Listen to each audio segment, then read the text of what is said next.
მე-20 საუკუნის დასაწყისში სწორედ ეს ადგილები ყოფილა ხარაგაულის დასახლების სავაჭრო თუ საქმიანი გარემო. უბანი თურმე ორ ნაწილად იყოფოდა და ზედა და ქვედა ბაზარს ეძახდა. აქ ყოფილა სასადილოები და სამიკიტინოები და სხვადასხვა დანიშნულების ობიექტები.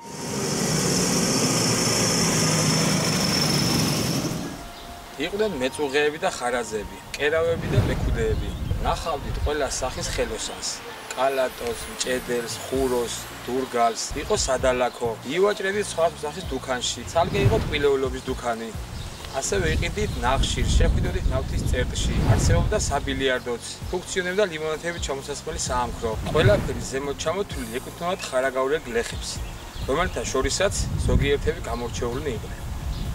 ზოგადად მაშინელ ხარაგაულში ბევრი ნიჭიერი გლეხი, სასულიერო პირი თუ საზოგადო მოღვაწე ცხოვრობდა.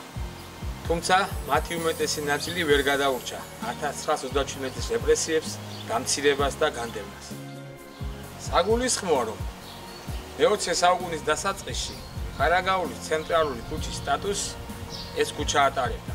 სოლოლ-მეფის ქუჩის განაშენიანება 30-იანი წლებიდან დაიწყო. ამ ქუჩას საბჭოთა პერიოდში სერგო ორჯონიკიძის სახელი ერქვა.